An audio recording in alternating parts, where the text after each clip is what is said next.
నమస్కారం. ప్రతిధ్వని కార్యక్రమానికి స్వాగతం. అగ్రరాజ్యం అధ్యక్ష పీఠం కోసం జరుగుతున్న ఎన్నికలు ఆసక్తికరంగా మారాయి. డొనాల్డ్ ట్రంప్, హిల్లరీ క్లింటన్ల మధ్య మాటల యుద్ధం జోరందుకుంది.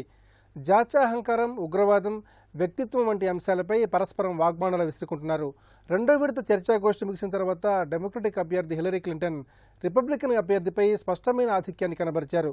దీంతో న్యూయార్క్ టైమ్స్, వాషింగ్టన్ పోస్ట్ వంటి ప్రముఖ పత్రికలు అమెరికా అధ్యక్ష అభ్యర్థిగా హిల్లరీ క్లింటన్ గెలుపు ఖాయమని విశ్లేషించాయి. మరోవంక యావత్ ప్రపంచం అమెరికా అధ్యక్ష ఎన్నికల ప్రచారాన్ని ఉత్కంఠతో గమనిస్తోంది. ఈ నేపథ్యంలో డొనాల్డ్ ట్రంప్ ప్రచార శైలిపైన, హిల్లరీ గెలుపు అవకాశాలపైన ప్రతిధ్వని చర్చను చేపట్టింది.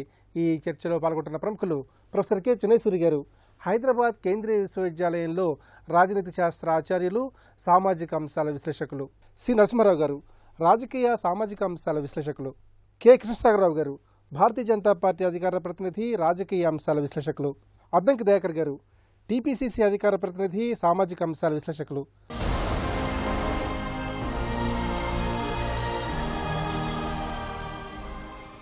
నరసింహారావు గారు, అమెరికా అధ్యక్ష పీఠం కోసం ఎన్నికల పోరు హోరాహోరీగా కొనసాగుతోంది.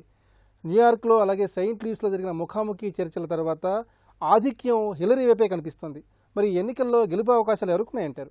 పార్టీ సిద్ధాంతాలకు అనుగుణంగా మేము వేస్తామనే వాళ్ళు పూర్వం ఉండేవాళ్ళు. ఆ పార్టీ లాయల్టీస్ అన్నీ కూడా మరుగుపడిపోయినాయి. వాళ్ళు ఆ వ్యక్తులు ఇద్దరి మధ్య ఉన్నప్పుడు అందరూ కూడా భయపడ్డారు. ప్రపంచంలో ఉన్న ప్రజాస్వామ్య ప్రియులంతా కూడా భయపడ్డారు. కేవలం అబద్ధాలతో జనాలు ఉద్రేకాలు రెచ్చగొట్టడంతో ఇతను అధికారంలోకి వస్తాడేమో, ట్రంప్ లాంటి ఒక వ్యక్తి అధికారంలోకి వస్తే అసలు అమెరికా మనుగడ ఏంటి, అమెరికా మీద ఆధారపడి ఉన్న ప్రజాస్వామ్య దేశాల మనుగడ ఏంటి అని అందరూ భయపడ్డారు.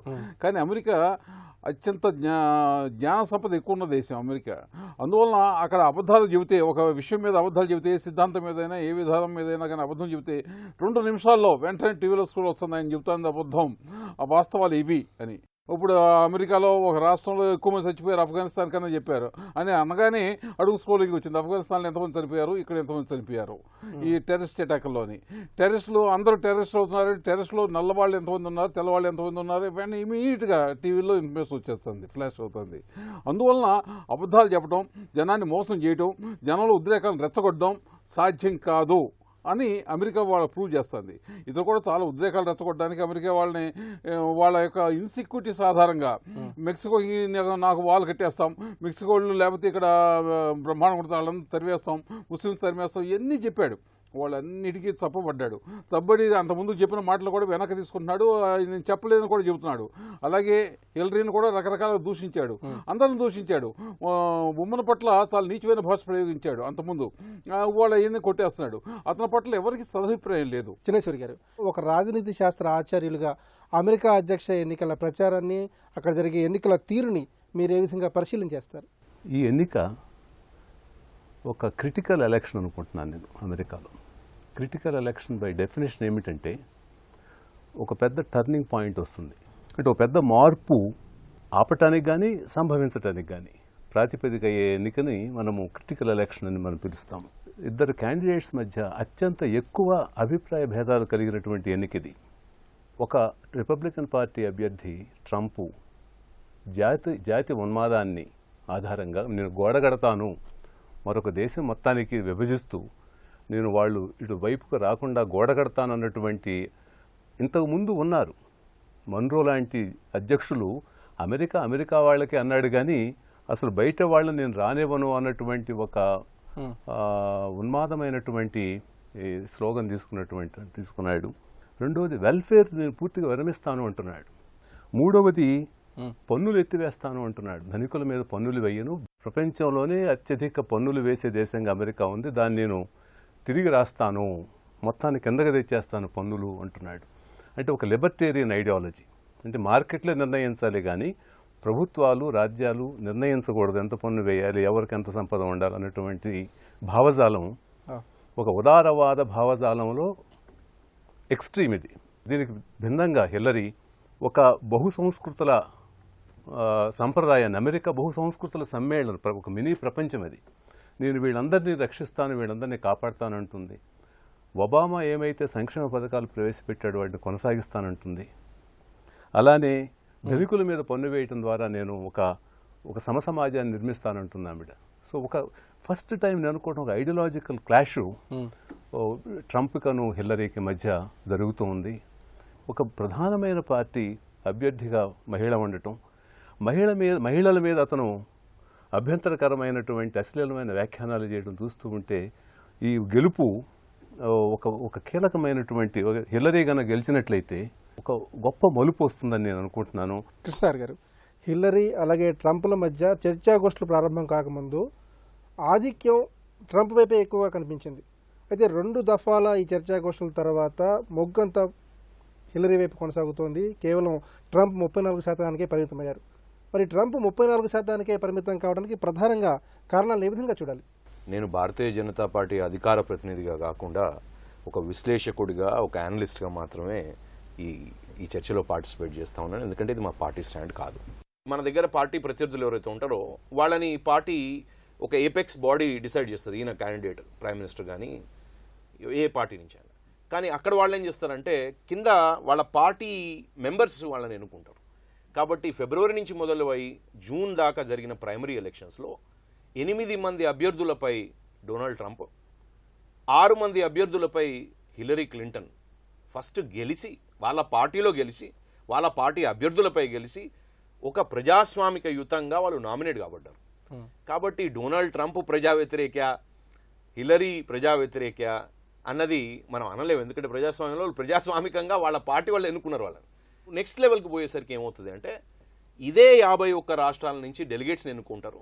ఆ 538 మంది డెలిగేట్స్ వైస్ ప్రెసిడెంట్ని, ప్రెసిడెంట్ని ఎన్నుకుంటారు. ప్రజాస్వామ్యయుతమే. అయితే మనం ఎప్పుడు కూడా మనం బయట నుంచి చూస్తాం కాబట్టి ఈ అభ్యర్థుల్ని మనం పర్సనల్గా అనలైజ్ చేస్తాం. కానీ అక్కడ ఓటర్స్ పర్స్పెక్టివ్లో చూస్తే all politics, under quotes, all politics is local.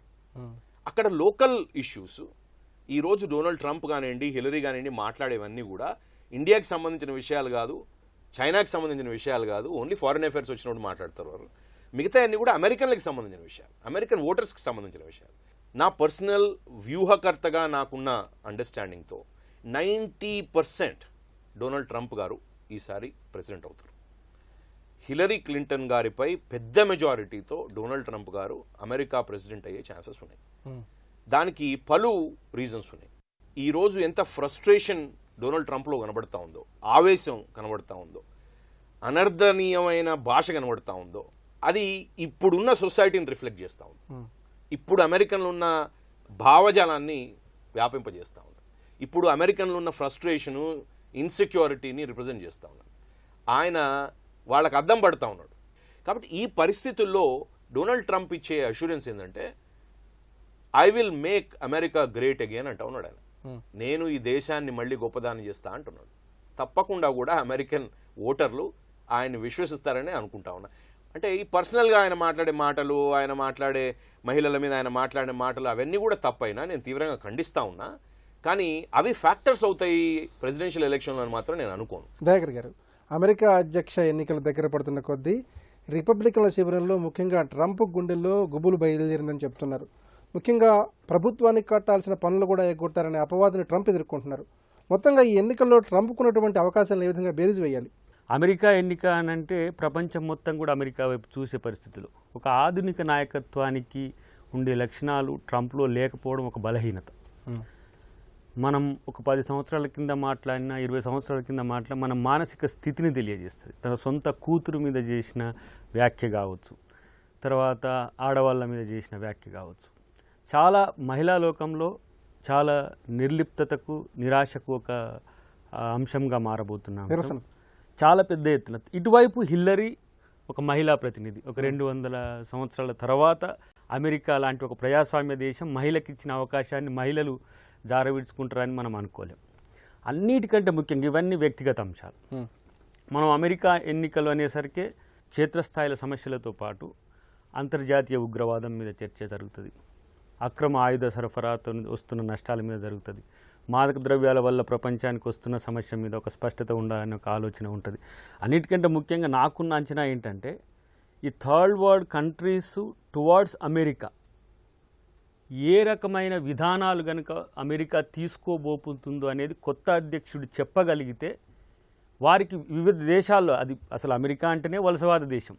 ఒకవైపు ట్రంప్ ఏమంటున్నాడు, అసలు నేను వేరేటోళ్ళని ఈ దేశంలో రానియడానికి రిస్ట్రిక్షన్స్ పెడతా అంటున్నాడు. అది ఇండియన్స్ కూడా మొన్నటిదానిక మన ఇండియన్ భారత సంతతి అంతా కూడా మామూలుగా ట్రంప్కు ఒక అవకాశం ఇచ్చేద్దామనే ఆలోచనలో ఉన్న తర్వాత ఈ మధ్యన మన కాడ ఉన్న చాలా సంఘాలు ఆటా కంచి మొదలు పెడితే అన్ని సంఘాలు కూడా ఒక్కసారిగా హిల్లరీ వైపు మారడానికి కారణం ఏంటంటే మనిషిలో ఉండే కాఠిన్యం అనేది సమాజ శ్రేయస్సు కొరకు ఉండాలి తప్పితే సమాజం మీద కక్షపూరితంగా పెంచే విధంగా ఉండొద్దు. సెక్యులరిస్ట్గా ఉండాల్సిన ఈ రిపబ్లికన్సే పూర్తిగా డెమోక్రాట్ సెక్యులరైజ్ చేసి పడేసిండ్రు. డెమోక్రటిక్ ఏవైతే వాళ్ళ శక్తులే బలమైనవి అని చెప్పకనే తను చెప్పినట్టుగా కనిపిస్తున్నది. అయితే పార్టీ విధానాల పరంగా అప్పుడప్పుడు మార్పులు వస్తున్నప్పటికి కూడా డెమోక్రాట్స్కు మళ్ళీ మూడోసారి అవకాశానికి ఇచ్చేందుకు అవకాశం కల్పిస్తున్నది మాత్రం ట్రంప్ పార్టీ మాత్రం కాదని నా అభిప్రాయం. గారు, సంప్రదాయవాదులు తీవ్రంగా వ్యతిరేకించే హిలరీతో పోరాటం కన్నా సొంత పార్టీతో వ్యవహరించడమే చాలా కష్టంగా ఉందని ఇటీవల ట్రంప్ వ్యాఖ్యానించారు. మరి ఈ వ్యాఖ్యల్లోని ఆంతర్యాన్ని ఏ విధంగా పరిశీలించాలి? అంటే వాళ్ళ పార్టీ వాళ్ళే అతనితో పట్ల అనుకూలంగా లేరు, అతనితో ఏకీభించట్లా, అతని వల్ల దేశానికి మేలు జరుగుతుందని ఎవరు భావించట్లా. వాళ్ళ అమెరికా సమాజంలో కృష్ణసాగరరావు గారు చెప్పినట్లు చాలా తీవ్రమైన నిరాశ నిస్పృహలు ఉన్నాయి, ఆవేదన ఉంది. అన్నిటికీ సమాధానం ఇతన ట్రంపా కాదా అన్నది ఏకైక సమస్య. వాళ్ళ ఐఎస్ఐసి ఉంది, దాన్ని ఎలా అనుస్తావు? దాన్ని ఐఎస్ఐసిని ఎలా మట్టిపెట్టే అసలు తీవ్రవాదాన్ని ఎలా మట్టి పెడతావు? సిరియాలో దళాలు ఉండాలి అక్కర్లేదా? ముందు ఒక మాట, తర్వాత ఒక మాట. ఇక్కడ అమెరికాలో ఉద్యోగ అవకాశాలు తగ్గిపోతున్నాయి, మెక్సికో వాళ్ళని పంపిస్తే నీకు ఉద్యోగ అవకాశాలు వస్తాయా? దాని మీద మళ్ళీ వెంటనే సర్వేలు చేసి అన్నీ చేసి వాళ్ళు పోవటం వల్ల ఉద్యోగాలు రాకపోగా ఇక్కడ ఉద్యోగస్తులు కుట్టుబడతారు, వాళ్ళని పోగొడతారు సబు కాదన్నది మొత్తం సమాజం అంతా చెబుతుంది. అలాగే మీకు షార్ట్కట్గా ఏదైనా పరిష్కారాలు ఉన్నాయా? దేనికైనా కానీ షార్ట్కట్ ఉండే పరిష్కారాలు ఏంటి చెప్పండి, ఒక్క పరిష్కారం చెప్పండి మీరు. ఆ పరిష్కారం మొత్తం సమాజం అంతా ఆమోదిస్తుంది, మిగతా అన్ని పార్టీలు ఆమోదిస్తే ఏ పరిష్కారం లేదు. ప్రతి సమస్య ఎంత జటిలమైందో పరిష్కారం కూడా అంత జటిలమైంది. ఆ విషయాన్ని అతను గుర్తించాలి. మామూలుగా బార్ టాక్ అంటారు, బార్లో కూర్చున్నప్పుడు ఊరికి తమాషాగా ఆ సమస్యను ఎలా పరిష్కరించవచ్చు, ఈ సమస్యను ఎలా పరిష్కరించవచ్చు అని ఊరికి చెప్పుకున్నట్లు ఈయన చెబుతున్నాడే తప్ప సుదీర్ఘమైన అధ్యయనం కానీ దాని మీద అవగాహన కానీ లేకుండా చెప్పే మాటలు ఎక్కువగా. నిరుద్యోగం వాళ్ళు ఎక్కువ ఉంది, ఏం చేయాలి, ఎలా పోతుంది? వాళ్ళు అమెరికా నుంచి బయట వాళ్ళని పంపించేస్తే పోద్దంటే వెంటనే దాంట్లో రిపోర్ట్ వచ్చేసింది. నోబెల్ ప్రైజ్ వచ్చిన వాళ్ళు బయట వాళ్ళు ఎంతమంది ఉన్నారు, అమెరికన్స్ ఎంతమంది ఉన్నారు, అమెరికాలో పుట్టి పెరిగిన వాళ్ళు ఎంతమంది ఉన్నారు, బయట నుంచి వచ్చిన వాళ్ళు ఎంతమంది ఉన్నారు, ఇమీడియట్గా స్టాటిస్టిక్స్ అని వచ్చేస్తున్నాయి.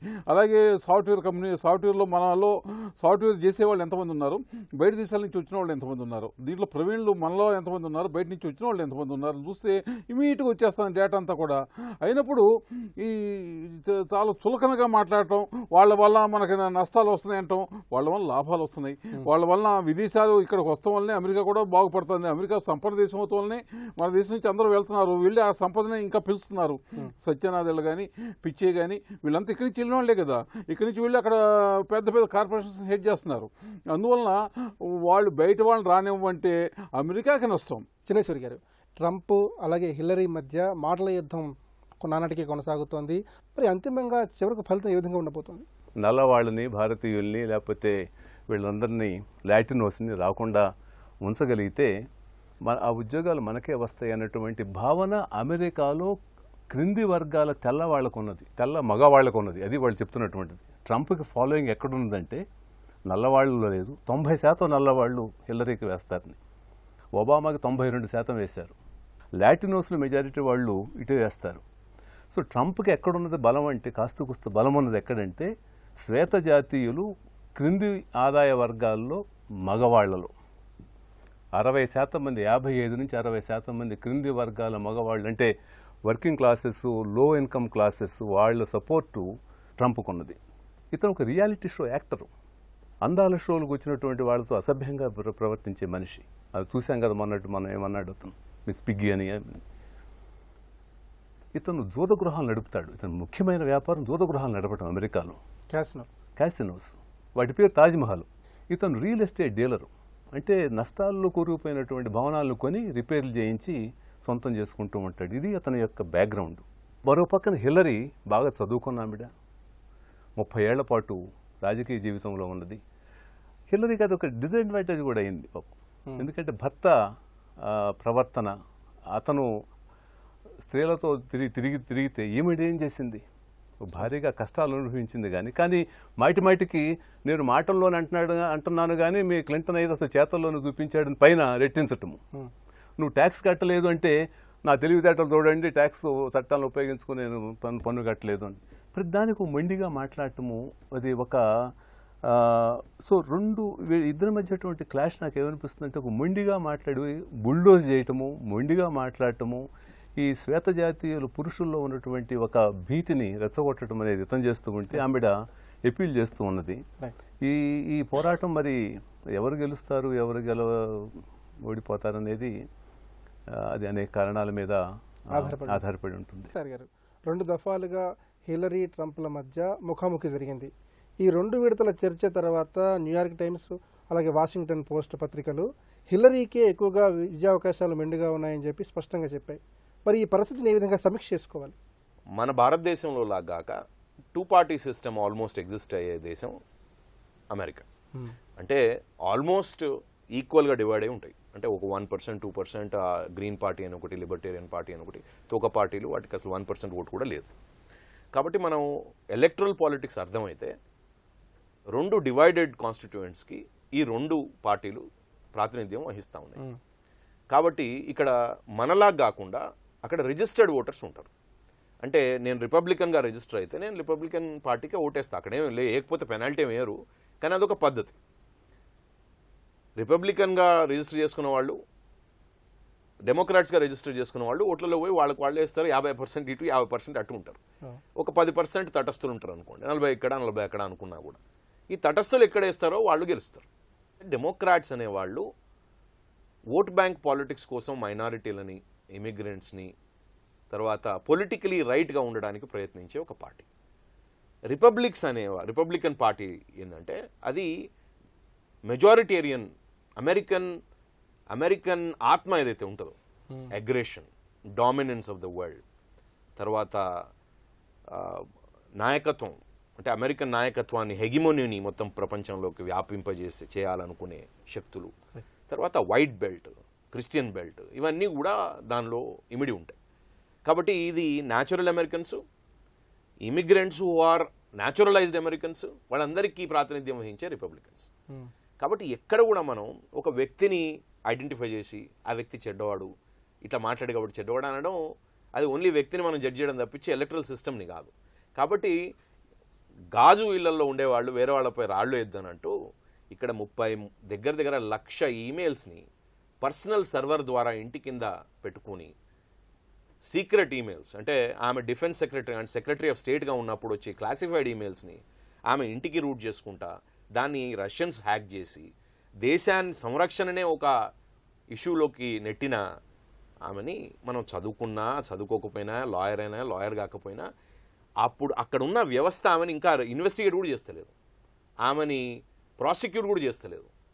ఆమెకు ఒక సబ్పియానో అంటే ఒక నోటీస్ వచ్చిన తర్వాత ఫెడరల్ గవర్నమెంట్ నుంచి, FBI నుంచి, ఆమె 33,000 ఈమెయిల్స్ని సర్వర్ నుంచి తీసేయడం జరిగింది, డిలీట్ చేయడం జరిగింది. అంటే ఇట్స్ క్రైమ్. అట్లాంటి క్రైమ్ని కూడా కప్పిపుచ్చే ప్రభుత్వం పనిచేస్తూ ఉన్నది అక్కడ.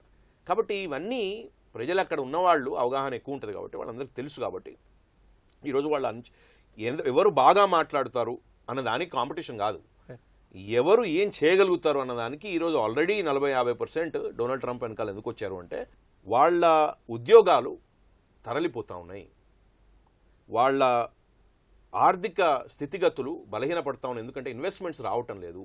ఎందుకు రావటం లేదు అంటే ఇండియానో చైనాలో కాదు issue, Mexicans and Chinese issue ఇక్కడ. ఎందుకంటే మ్యానుఫ్యాక్చరింగ్ జాబ్స్ అయితే ఉన్నాయో, బాటమ్ ఆఫ్ ద పిరమిడ్లు ఎక్కువైతే ఉంటాయో అవి తరలిపోతా ఉన్నాయి. అది వాస్తవమే. ఈయన ఏమంటా ఉన్నాడు, ఒక బిజినెస్ మ్యాన్గా I know how to do trade deals, so I will get them back అంటా ఉన్నాడు. సో అది నిజమా అబద్ధమా, చేయగలడా పక్కకు పెడితే he is addressing the constituents. Dayakar garu, Republican అభ్యర్థి ట్రంప్ తనకు తానే శత్రువు అని అమెరికా మీడియా వ్యాఖ్యానిస్తోంది. అలాగే హిల్లరీ ఇప్పటిదాకా ఎన్ని తప్పులు చేసి ఉన్నప్పటికీ కూడా ఆమె అనుభవమే ఆమె కలిసి వస్తుందని, ఆమెను రక్షిస్తుందని కూడా ఇదే మీడియా స్పష్టం చేస్తోంది. మరి చివరికి అమెరికన్లు ఎటువైపు మొగ్గు చూపే అవకాశం ఉంది? ఇది ఒక నవనాయకత్వానికి, ఒక ఆధునిక నాయకత్వానికి వీళ్ళు ప్రతీకలుగా ఉండేది వదిలి, సార్ అఫ్ కోర్స్ మీరు అంటున్నది బిల్ క్లింటన్ చేసిన తప్పిదాలు హిల్లరీ క్లింటన్కు రావు. ఎందుకనంటే వ్యక్తిగతంగా తను కూడా బాధితురాలే కాబట్టి ఆ సమస్యలో. అయినప్పటికి కూడా ఈ ఏదైతే ఆ ఈమెయిల్ అంశం ఉందో అది పెద్ద సమస్యని దేశ రక్షణకు సంబంధించి కానీ దేశ సంక్షేమానికి సంబంధించి కానీ చేసిన వాటిల్లో దాన్ని ఎవరు కూడా సమర్థించరు.